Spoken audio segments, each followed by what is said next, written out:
Moikka moi ja kiva kun oot tullut taas kuuntelemaan Jännälahden iltasatuja. Meillä täällä vielä pari tarinaa luettavana on ja ittet vaan missaa viimeisiäkään, niin otappa tilaukseen kanava, jotta pysyt tarinoiden perässä sekä tulevien uusien satujen parissa, mutta lähdetään me nyt lukemaan tällaista, kun pennut pelastavat koiruussuden. Jaha. On tähtikirkas ilta ja ryhmähau on yön yli metsäretkellä. Ottuukki kertoo pennuille pelottavaa nuotiotarinaa. Kauan sitten eli koiruussusi, joka hiipi aina täydenkuun öinä esiin, hän sanoo. Kaikki pennut pomppaavat säikähdyksestä. Rekun vaahtokarkki lentää ilmaan ja laskeutuu hänen kuonolleen. Sillä välin kun hän käy pesemässä kuononsa järvellä, Otto-ukki kertoo tarinansa loppuun. Sanotaan, että koiranpentu muuttuu koiruussudeksi, kun hän seisoo vedessä, josta heijastuu täysi kuu. Voi ei, henkäisee Rolle. Rekku! Myöhemmin pennut ovat kaivautuneet makuupusseihinsa ja valmiina käymään unille. Rekku hermoilee Ottoukin tarinan vuoksi. Älä huoli, Rekku. Koiruussusi on vain kummitusjuttu, Riku rauhoittelee. Olet täysin turvassa. Kiitti, Riku. Vihreällä mennään nukkumaan, Rekku sanoo. Rekku vaipuu uneen, mutta herää pian ulvontaan. Onpa minulla jano, hän sanoo ja kiiruhtaa rantaan. Hän juo ison kulauksen ja huomaa sitten heijastuksensa. Minä olen koiruussusi, Rekku parahtaa. Hän päästää kuuluvan ulvaisun. Tämä on kauheaa. Rekku muistaa Ottuukin kertoneen, että koiruussusi voi muuttua takaisin tavalliseksi pennuksi nuuhkaisemalla auringon kukkaa. Minun on päästävä auringonkukka laaksoon, ennen kuin kukaan ehtii nähdä minua, hän sanoo. Rekku säntää vuorille, mutta törmää matkallaan pieneen haisun ääntään. Iiks, se huutaa. Odota, älä pelkää, Rekku hihkaisee ja juoksee sen perään. Haisun ääntä pinkoo läheiselle kallion törmälle, jolla Fransois ja kapteeni Turpo ovat tarkkailemassa tähtiä. Se loikkaa kapteenin pään päälle ja käpertyy palloksi.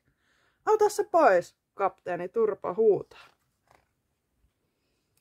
Mutta ennen kuin serkukset ehtivät irrottaa haisun ääntään, ne huomaavat Rekun varjon. Koiruussusi, kaksikko kiljuu. He juoksevat karkuun, mutta putoavat sitten kalliolta kielekkeelle. Olemme motissa, Fransois huudahtaa. Meidän on kutsuttava ryhmähau. Samaan aikaan leiripaikalla Riku ja pennut ovat yhä unessa. Sitten Rikun haupat hälyttää. Riku, tarvitsemme apuanne. Koiruussusi ajoi meidät kallion kielekkeelle. Älkää huoliko, ei työtä liika suurta, ei pentua liika pientä, Riku sanoo. Riku kutsuu pennut hauvaunuun. Hei, missä Rekku on, kysyy Vainu. Hänen haulaattansa mukaan hän on ulkona huovallaan, sanoo Riku. Ei kai koiruussusi ole napannut häntä, Rolle kysyy. En usko, mutta Rekku on kuitenkin kateissa, sanoo Riku. Meidän on myös autettava turpat alas kalliolta, Riku jatkaa. Kaja, tarvitsen sinua ja kopteriasi etsimään Rekkua. Ja Samppa, käytä tikkaitasi turpojen pelastamiseen, sanoo Riku. Te muut, tutkikaa leiripaikan johtolangat selvittääksemme, mihin Rekku on mennyt. Vuorilla Rekku juoksee supervauhtia. Olisivatpa ystäväni näkemässä, kuinka nopea olen, hän sanoo. Tosin he saattaisivat pelästyä. Silloin Rekku näkee auringonkukka-laakson, häämöttävän kaukana. Vihdoinkin hän hihkuu.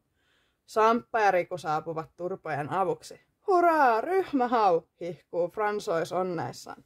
Serkukset kipuavat alas Sampan tikkaita pitkin. Haisun näätä on edelleen kapteeni Turpon päässä. Siisti hattu, Riku nauraa, kun he ovat turvallisesti maan tasalla. Riku tarkistaa haupadillaan pentujen tilanteen. Ei vieläkään merkkiä Rekusta. Kaija sanoo kopteristaan. Löysimme isoja jälkiä lammelta, Toma kertoo heille. Isoja kuin koiruus sudella, Rolle lisää.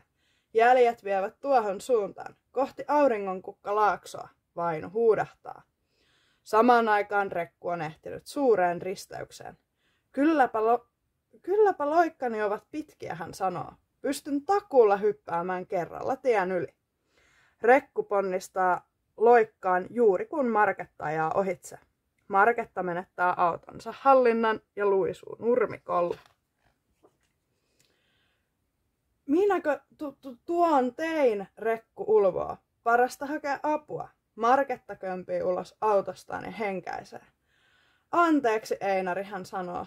Lemmikkipesukarhulleen, mutta tuo omituinen otus säikäytti minut pahanpäiväisesti. Pelkäänpä, että olemme jumissa. Lähistöllä ryhmähau ja turpat kuulevat Rekun ulvonnan. Näettekös? Tarkoitan kuulettekos?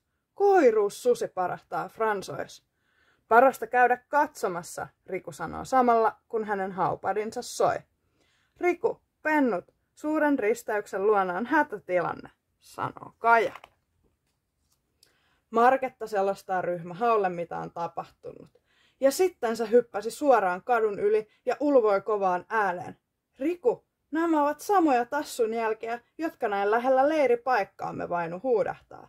Vaikuttaa vahvasti koiruus sudelta, lisää Rolle. Jäljet johtavat auringonkukka-laaksoon, Riku huomaa. Siellä kunnon nuuhkaisu auringonkukista muuttaa koiruussuden takaisin, Ottuukki sanoo. Mutta jos koiruussusi lähti leiriltä, eikä Kaija ole löytänyt Rekkua, Vainu sanoo. Kaikki pennut henkäisevät. En uskonut sitä ensin, mutta luulen, että Rekku saattaa olla koiruussusi. Meidän on päästävä auringonkukka-laaksoon, Riku ohjeistaa. Tiedän oikopolun. Menen edeltä, jos te hoidatte homman loppuun täällä, Ottuukki sanoo. Saapuessaan paikalle hän kiipeää korkeaan puuhun nähdäkseen paremmin. Hetkeä myöhemmin Rekku säntää metsän halki. Tarina on totta, Ottuukki hihkuu, mutta juuri silloin hänen jalkansa lipeää ja hän putoaa puusta. Hän kierii luolaan, jonne vierinkivet saartavat hänet. Ei hätää, Ottuukki, autan sinut ulos, Rekku huutaa. Koiruussuden voimillaan hän siirtää kaikki kiven lohkareet ja vapauttaa Ottuukin. Rekku, sähän olet sinä, Ottuukki sanoo, kun muut pennut saapuvat paikalle.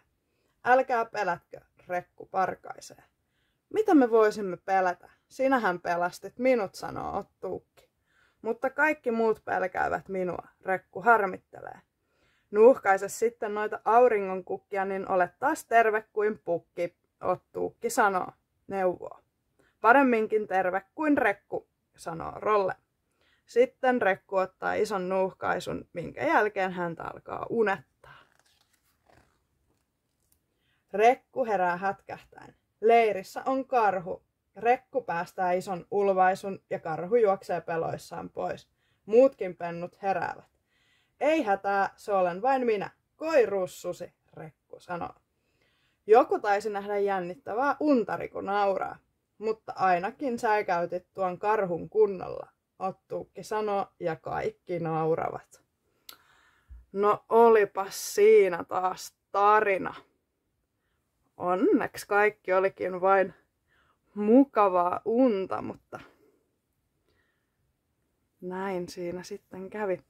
Vielä meillä täällä yksi satu pilkottaa, joten jos et ole vielä, niin pistäpä tilaukseen nyt et missaa. Mutta hyviä öitä sinulle, nähdään taas toisen tarinan parissa.